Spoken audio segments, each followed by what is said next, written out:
எண்ணெய் காஞ்சதுக்கப்புறம் இந்த பட்டை, சோம்பு, கிராம்பு, அன்னாச்சிப்பூ, தென் கசகசா இது எல்லாத்தையும் போட்டு நம்ம எண்ணெயில் கொஞ்சம் நம்ம ஃப்ரை பண்ணிக்கணும். இது எல்லாம் பொரிஞ்சு வந்த பிறகு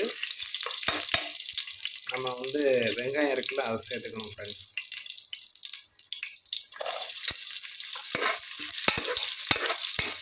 வெங்காயம் நம்ம வந்து எடுத்தோம்னா முழுசாக தான் போட்டிருக்கோம். வெங்காயம் வந்து நமக்கு ப்ரௌன் கலரில் வர வரைக்கும் நம்ம வதக்கிக்கணும் ஃப்ரெண்ட்ஸ்.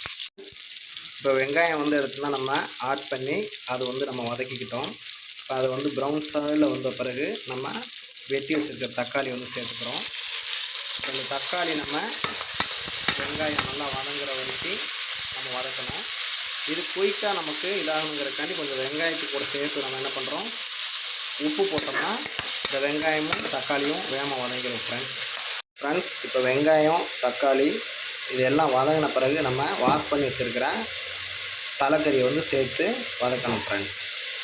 நம்ம அந்த தலைக்கறி வந்து எடுத்துகிட்டோன்னா கடையில் வெட்டி வாங்கிட்டு வந்திருக்கு. இப்போ இதில் வந்து நமக்கு தேவையான அளவு மஞ்சள் போட்டு அதை வாஷ் பண்ணியிருக்கு. நெக்ஸ்ட்டு வீடியோவில் வந்து எடுத்தோன்னா அந்த தலை வந்து நம்ம எப்படி அவங்க வெட்டி கொடுக்குறாங்க அப்படிங்கிறத ஒரு வீடியோவில் பார்ப்போம் ஃப்ரெண்ட்ஸ். இப்போ வெங்காயம், தக்காளி வதங்கிருச்சு. நம்ம இப்போ வந்து வாஷ் பண்ணி வச்சுருக்கிற அந்த தலைக்கறியை வந்து சேர்க்க போகிறோம்.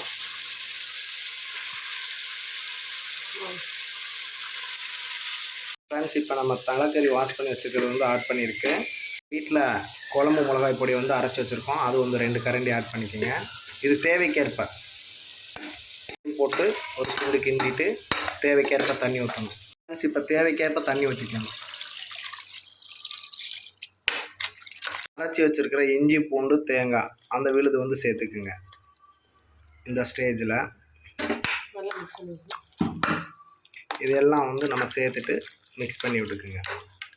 இப்போ உப்பு, காரம் வந்து கரெக்டாக இருக்கான்னு பார்த்துட்டு கொஞ்சம் நமக்கு உப்பு கம்மியாக இருக்குது, அது கொஞ்சம் சேர்த்துக்கிறோம்.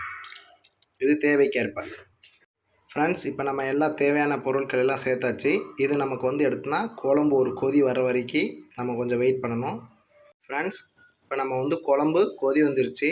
இப்போ நம்ம வந்து எடுத்தோன்னா குக்கர் வந்து மூடி போட்டு ஒரு 12 விசில் எடுத்துக்க வேண்டியதுதான் ஃப்ரெண்ட்ஸ். குக்கரில் நமக்கு விசில் வந்து கரெக்டாக வரல அப்படின்னா அந்த கேஸ்கட் வந்து தண்ணியில் நனைச்சி நம்ம இது பண்ணோம்னா விசில் கரெக்டாக வரும்.